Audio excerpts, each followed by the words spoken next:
요단강을 건넌다는 것은 약속의 땅에 들어가기 위한 마지막 관문입니다. 마지막 관문. 제가 궁금해가지고 마지막 관문이라는 말로 인터넷에 검색을 한번 해봤습니다. 어떤 내용이 나올까요?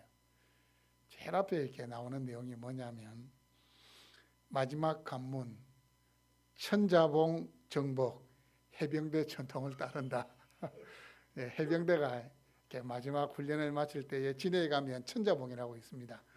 이제 천자봉에 올라가는 게 마지막 관문이고, 또 시험 준비의 마지막 관문, 회사를 탈출하기 위한 마지막 관문, 자본 정식을 위한 마지막 관문, 이 마지막 관문 이런 내용이 나오더라고요.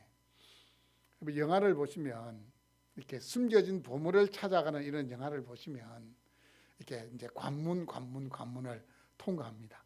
갈수록 힘들고 어려운데 마지막 관문에 딱 들어가면 뭐 바위에 이렇게 살짝 쳤는데 갑자기 막 독가스가 휙 나오기도 하고 막 이 발을 밟았더니만 앞에서 막 독가스가 휙 나오기도 하고 마지막에는 이제 그 보물 앞에 막 이상한 괴물이 하나 있어가지고 그 괴물과 싸워서 이겨야 그 이제 보물을 차지할 수 있는 게 마지막 관문입니다. 요단강이 마지막 관문입니다. 여러분 이스라엘 백성들 한번 생각해 보십시오. 애굽에서 나왔습니다. 애굽에서 나와서 이제 어디로 들어갑니까? 예. 애굽에서 나와서 이제 약속의 땅 가나안으로 들어가게 되는데 가나안 땅으로 들어가기 위해서 첫 관문이 뭐였습니까? 그들 앞을 가로막고 있는 첫 관문이 홍해를 가로막았습니다. 이제 홍해를 건넙니다. 첫 번째 시험이 홍해를 건너는 시험이었습니다. 그런데 이들이 어떻게 됩니까? 광야로 들어가서 가나안 땅으로 가야 되는데 갑니까? 못 갑니다. 가나안 땅의 불순종으로 인해서 이 정탐꾼들의 보고에 불신앙으로 이들이 대함으로 인해서 그 광야에서 몇 년을 살게 됩니까? 자그마치 40년을 사는데 그 광야라는 것은 저는 보통 광야가 아니고 대학으로 생각합니다. 광야대학입니다. 광야대학. 대학은 보통 몇 년 만에 졸업합니까? 4년 만에 졸업하는데 이스라엘 백성들은 광야대학에서 몇 년을 보냅니까? 40년을 보냅니다. 10배입니다. 10배. 자, 광야대학 40년 이제 졸업할 시기가 되면 여러분 학교 다니면 마지막에 무슨 시험 칩니까? 졸업시험을 통과해야 됩니다. 요즘은 졸업시험이 없는지 모르겠지만 제가 신학대학원 다닐 때는 졸업시험이 있었습니다. 1학년 때부터 3학년 때까지 배운 전 과목 졸업시험을 쳤습니다. 이제 졸업시험을 치는데 이렇게 첫 시험 때는 돈을 안 내요. 이제 떨어져 가지고 재시험을 치게 되면 그때 1997년도인데 제 기억상으로 한 과목당 5,000원이었습니다. 5,000원. 근데 저는 돈 이게 재시험 칠 때 낼 돈이 없어가지고 한 번만에 시험을 다 패스했습니다. 본의 아니게 제 자랑을 하네. 이 재시 칠 돈이 없어가지고 열심히 공부를 했습니다. 이 졸업고사라는 게 있는데 졸업고사. 지금 이제 이스라엘 백성들이 광야대학을 졸업하고 이제 가나안 땅, 목적했던 가나안 땅을 들어가야 되는데 하나님이 졸업고사를 주십니다.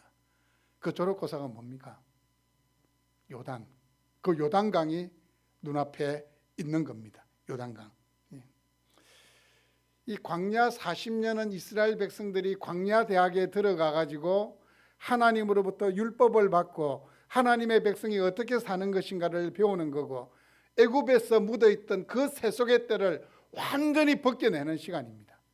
그래서 하나님께서 또 지파별로 나누고 또 4대로 나누어서 행군하고 진을 어떻게 치고 그 광야대학을 통해서 이제 이스라엘은 그야말로 강력한 민족으로 거듭나게 된 겁니다.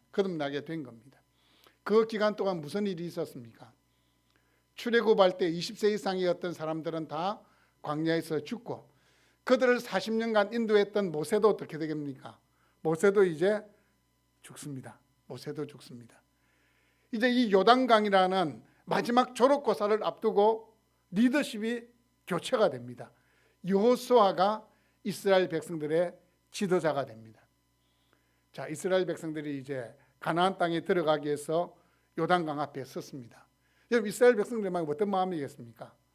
제가 아마 이스라엘 백성 중에 한 명이었다면 저는 많이 불안했을 것 같아요.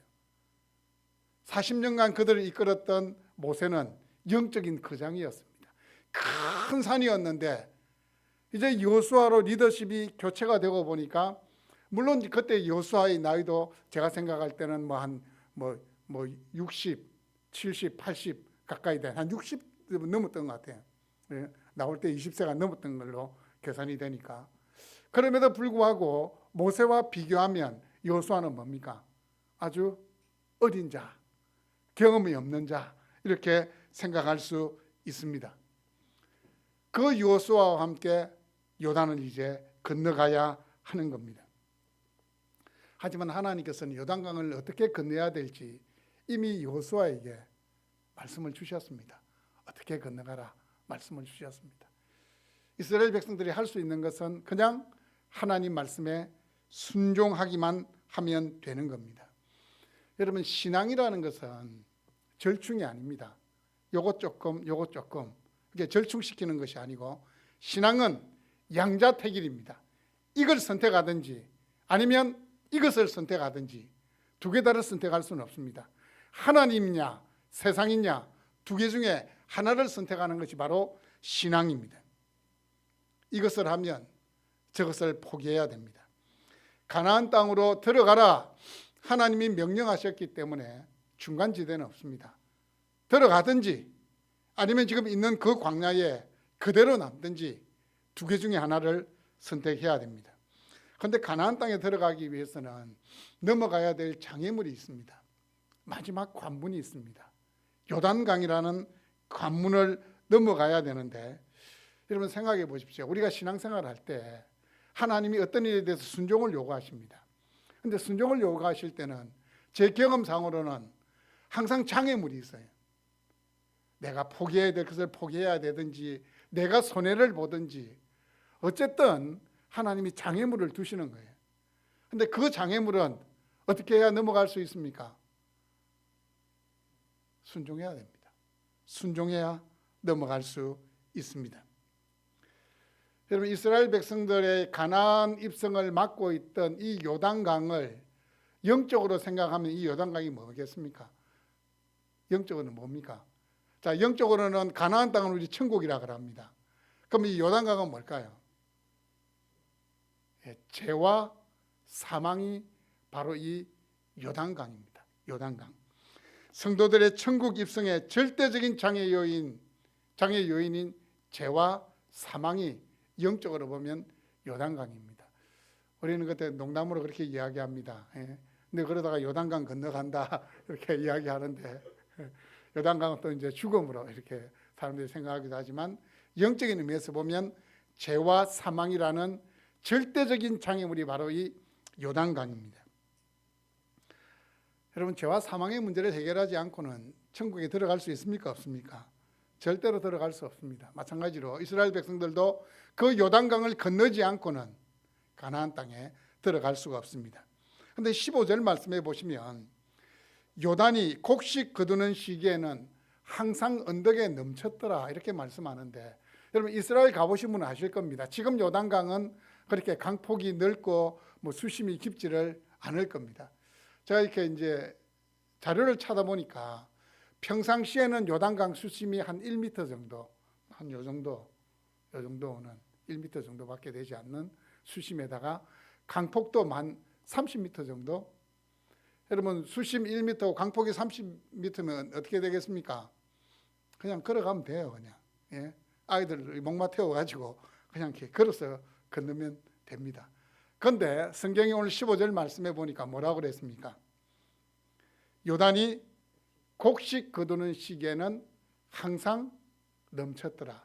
한 4월달 정도로 볼 수 있는데, 보리를 거두는 시기를 한 4월달 정도로 볼 수 있는데, 근데 성경에 보면 이른 비와 늦은 비가 있습니다. 늦은 비는 보리나 밀을 파종할 때 내리는 9월달 10월달경에 내리는 비고, 이른 비는 3월에서 4월에 내리는 비입니다. 그럼 어떻게 되겠습니까?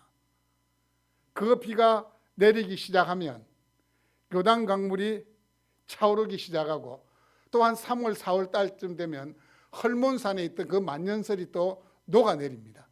겨울에 내렸던 그 눈이 계속 이제 녹아내리는 시기인데 그때가 되면 요단 강물이 넘치게 됩니다.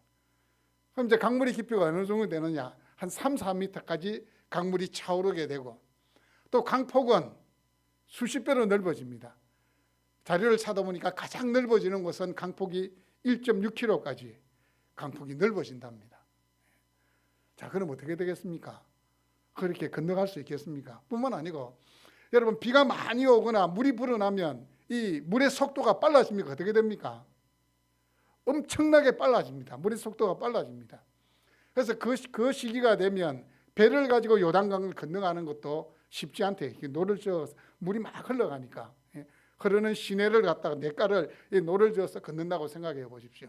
따라 내려가는 건 쉽지만 거슬러서 이렇게 가는 건 쉽지 않은 겁니다. 인간적인 방법으로 200만이나 돼간 그 이스라엘 그 대군이 그 요단강을 건너간다. 정말 쉽지 않은 겁니다. 이스라엘 백성들이 기다리고 기다렸던 약속의 땅으로 들어가는 일에 있어서 이 요단강은 절대적인 장애물입니다. 하나님께서 여러분에게 순종을 요구하실 때도 물질적인 손해, 희생, 인간관계의 불편함 등을 요구합니다. 순종이 지금 당장은 내 인생의 손해가 될 수 있습니다. 하지만 순종을 위해서 반드시 감내하고 넘어야 되는 것이 장애물입니다. 장애물입니다. 이스라엘 백성들의 앞을 요단강이 가로막고 있듯이 하나님께서 순종을 요구하실 때에 그 장애물이 어떤 것이든 넘어가고 또 넘어갈 수 있는 여러분 될 수 있기를 바랍니다. 하나님께서 이스라엘 백성들이 요단강을 건너가는 방법을 이미 말씀해 주셨다 그랬습니다. 14절 말씀을 보시면 이제 이 제사장들이 순종을 합니다. 하나님께서 요단강을 건너가는데 백성들 앞서서 이 법궤를 메고 제사장들이 먼저 요단강을 건너가라고 명령을 내렸습니다. 14절 말씀을 보시면 백성이 요단을 건너려고 자기들의 장막을 떠날 때에 제사장들은 언약궤를 메고 백성 앞에서 나아가니라. 자, 제사장들이 이제 언약궤를 메고 요단강을 향해서 갑니다. 자, 여러분이 제사장 중에 한 명이라면 어떤 마음이 들겠습니까? 지금 요단강물이 이렇게 어쩌면 이렇게 흙탕물을 막 이루면서 물이 흘러가고 있는데 뭐 하나님 가라 하니까 가야 되잖아요. 이렇게 메고 가는데 어떤 마음이 생기겠습니까? 어떤 사람들은 그래 여호와의 임재의 상징이 있는 이 법궤가 있는데 내가 뭐 하기가 죽게 하겠나 모르겠다 가자 뭐 이렇게 생각할 거고 또 어떤 사람은 이 법궤는 단순히 상징물인데 이게 날 지켜줄 수 있겠나 여러 가지로 아마 생각이 들었을 겁니다. 그럼에도 불구하고 하나님의 명령이기 때문에 제사장들은 순종합니다. 15절 말씀에 보면 궤를 맨 제사장들이 들의 발이 물에 잠기자, 이 말은 뭡니까? 제사장들이 순종을 했다는 겁니다. 순종을 했다는 겁니다. 마치 발에 물이 딱 닿자, 이 잠기자라는 이 말이 원어적인 의미는 뭐 이렇게 발을 담그니까 제사장들 몸이 이까지 빠졌다 그 말이 아닙니다. 잠기자 이 말은 그냥 물을 살짝 묻히는 정도, 물에 살짝 닿는 정도가 잠기자입니다. 자, 제사장들이 순종해서 발이 이 물에 닿는 순간 어떻게 됩니까? 16절 말씀을 보시면 곧 위에서 흘러내리던 물이 그쳤어라고 말씀하고 있습니다. 제사장들은 마음이 조마조마했을 겁니다. 그 엄청난 물을 보고 두려움이 있었지만 하지만 앞서가던 제사장 무리가 그 발에 물이 닿자마자 요단강 물이 그쳤다라고 말씀하고 있습니다. 여러분 겉으로 보기에는 아주 작은 순종입니다. 하지만 전능하신 하나님을 절대적으로 신뢰하지 않으면 그 일을 할 수 있습니까? 없습니까? 그 일을 할 수 없습니다. 이 제사장들의 순종은 온전한 순종이었습니다. 제사장들이 하나님의 말씀에 따라서 넘실거리는 이 요단강에 발을 담그자마자 흘러내리던 물이 그치게 됩니다. 제사장들의 순종에 하나님은 즉각적으로 응답하십니다. 제가 이 설교를 준비하는 데에 과거가 떠올랐습니다. 제가 이제 미국 생활을 마치고 한국으로 귀국을 해야 되는데 제가 2달 전에 비행기표를 예매를 했습니다. 미리 예매해 좀 싸니까 비행기표를 예매했습니다. 근데 제가 이제 사역지가 정해졌느냐? 정해지지 않았습니다. 그냥 사역지 정해지지 않은 상태에서 제가 이제 하나님께서 마음을 주시더라고요. 비행기표를 예매하라. 네, 표를 예매하라. 그래서 이제 비행기표를 예매를 했습니다. 저는 이제 그렇게 예매를 했지만 아내가 걱정이 되었던 모양입니다. 하루는 저한테 묻더라고요. 사역지가 정해졌냐고. 정해진 건 하나도 없다. 그러면 우리는 그렇다 치고 아이들이 중2, 초6, 초등학교 4학년 이 아이들이 학교를 가야 되는데 그때 저희가 귀국한 날짜가 2월 3일이었거든요. 이제 한 달도 안 있으면 학교 이제 아이들이 가야 되는데 이 학교를 보내야 되는데 우리 어디서 생활하고 어디에 터전을 잡을 거냐. 아이들 생각을 해야 되지 않겠냐. 이렇게 이야기를 하더라고요. 그때는 제가 참 믿음이 참 좋았던 것 같습니다. 제가 아내에게 큰 소리를 쳤습니다. 걱정하지 마라. 예? 이스라엘 백성들이 가나안 땅 들어갈 때 제사장들이 벗개를 메고 요단강에 하나님 말씀대로 발을 딱 담그자마자 요단강 물이 말랐지 않느냐. 우리가 김해공항에서 이 부산 땅에 발을 내딛자마자 하나님께서 사역지를 준비해 주신다. 길이 열릴 거다. 자, 그렇게 큰 소리를 쳤습니다. 큰 소리를 쳤습니다. 그때 이렇게 믿음이 생기더라고요. 정말 하나님께서 제사장들이 순종하자마자 하나님이 일하셨다라는 것을 볼 수 있습니다. 그런데 여러분 오늘 말씀해 보시면 그냥 요단강물이 거쳤다 이렇게 하면 되는데 구체적인 지명이 나와요. 지명이 나오는데 보면 사르단, 아담 성읍 이런 지명이 나와요. 이런 지명이 나오는 이유가 뭘까요? 뭐 때문에 나올까요? 이 요단강물이 말랐던 것이 구체적인 역사적인 사건임을 보여주기 위해서 지명들을 기록하고 있습니다. 이스라엘 백성들이 건너가려고 했던 여리고 앞에서 무려 25km까지 이 강물이 말라버린 거예요. 저 위에까지 강물이. 이 성경의 표현대로 하면 강물이 이렇게 말려가지고 막 이렇게 쌓여 있는 상태입니다. 이렇게 내려오다가 막 보처럼 이렇게 막 쌓여 있는 상태. 이 쌓여 있는 상태로 이렇게 볼 수 있는데, 자, 제사장들이 발이 닿자마자 요단 강물이 끊어졌다는 이 사실이 또 우리에게 영적으로 던져주는 메시지가 있습니다. 예수 그리스도께서 자신을 내어 주심으로 말미암아 죄와 사망의 강물을 멈추게 하셨다는 겁니다.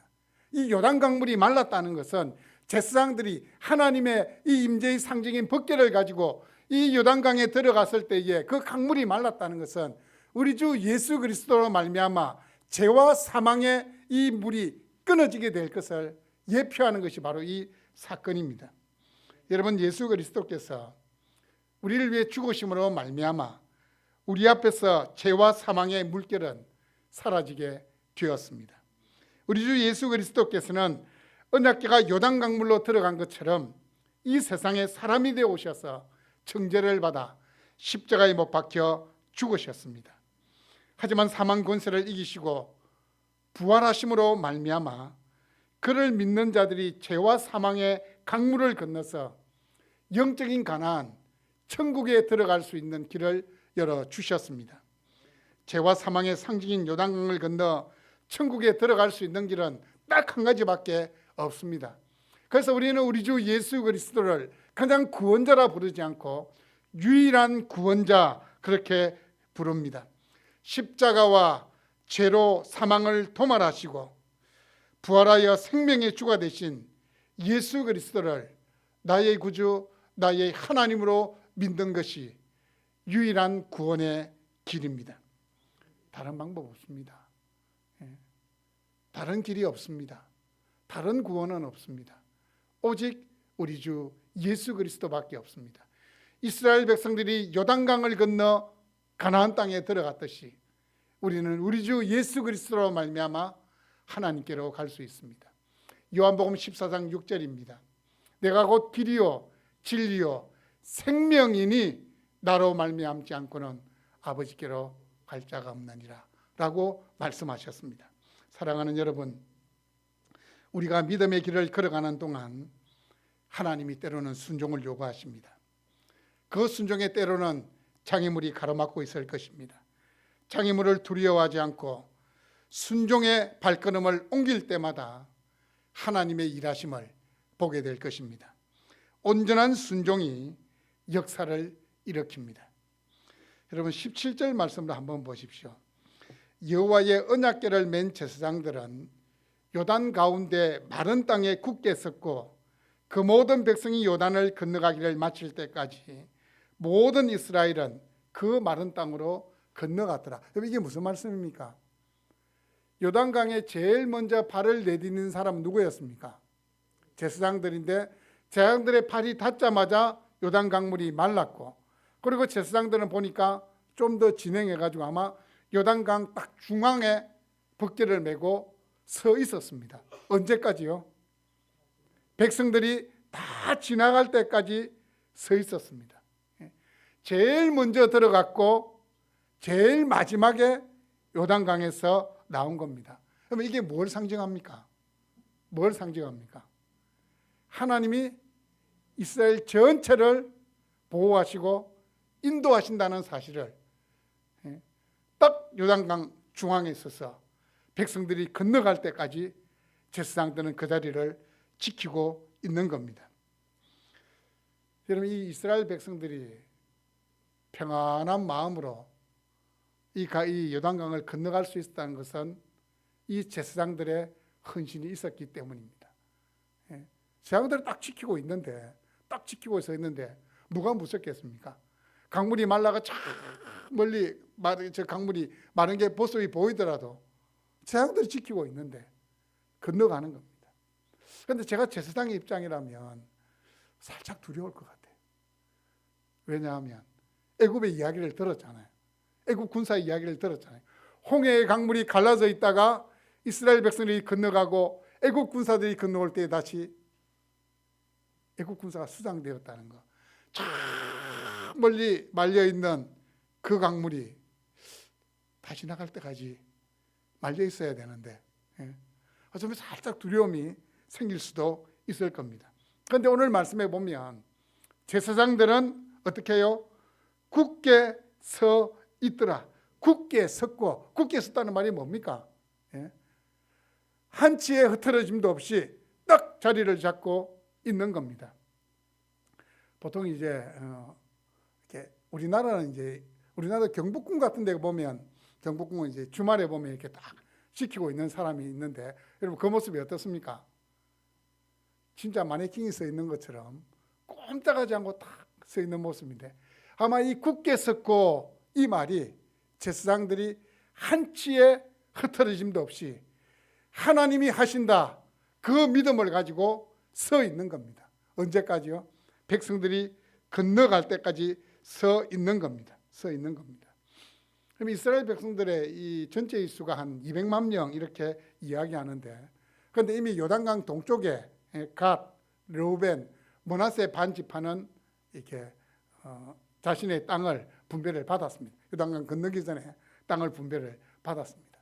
그래서 성경에 보면 이때는 이제 아마 군사들만, 이 정복 전쟁에 참여할 군사들 일부만 이렇게 함께 갔다라고 생각할 수 있는데, 그럼에도 불구하고 이 요단강을 건너간 수는 어떤 학자들은 군사들만 먼저 건너갔다 뭐 그렇게 이야기하는 사람도 있는데, 그건 아닌 것 같아요. 같이 건너갔다 하면 그래도 100만이 넘는, 제가 볼 때는 150만이나 되는 어마어마한 숫자가 이 요단강을 건너간 겁니다. 그 많은 사람들이 건너간다 생각해 보십시오. 꽤 오랜 시간이 걸립니다. 꽤 많은 시간이 걸립니다. 이렇게 건너가게 되면. 우리는 10만, 20만 하면 그 숫자가 큰지를 모르잖아요. 저는 3만이라는 숫자도 어마어마하게 많다는 것을 경험했기 때문에 그 100만, 200만에 가까운 이 숫자가 요단강을 건너갈 때까지 제사장들은 그 자리를 굳게 서 있었습니다. 여러분, 어떤 일을 할 때에 이 선구자적인 역할을 하는 사람도 참 중요합니다. 일을 하자, 가자 이런 사람도 중요하지만 이 사람들보다 더 중요한 사람이 누굴까요? 따라주고 마지막까지 그 일이 되도록 뒤에서 스포트해 주는 사람이 더 중요합니다.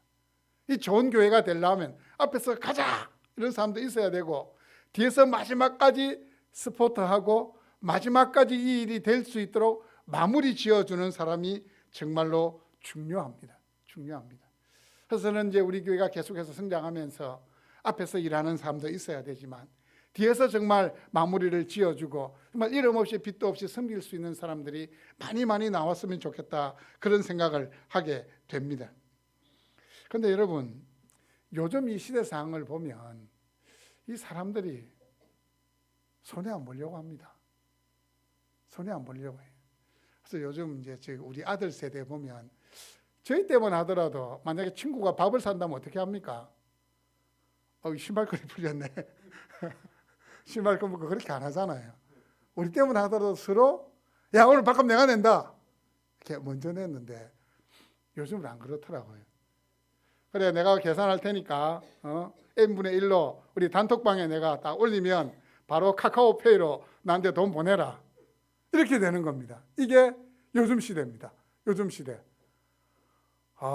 무섭습니다. 무서워요. 제가 잘 아는 분이 서울에 가가지고 30년 만에 친구를 만났습니다. 30년 만에 친구를 몇 명 만났는데 이렇게 저녁을 먹고는 친구들이 우리 더치페이 하자. 깜짝 놀랐습니다. 서울 사람들 깍쟁이라는 말은 들었어도 어떻게 30년 만에 만난 친구한테 더치페이 하자 이렇게 이야기할 수가 있습니까?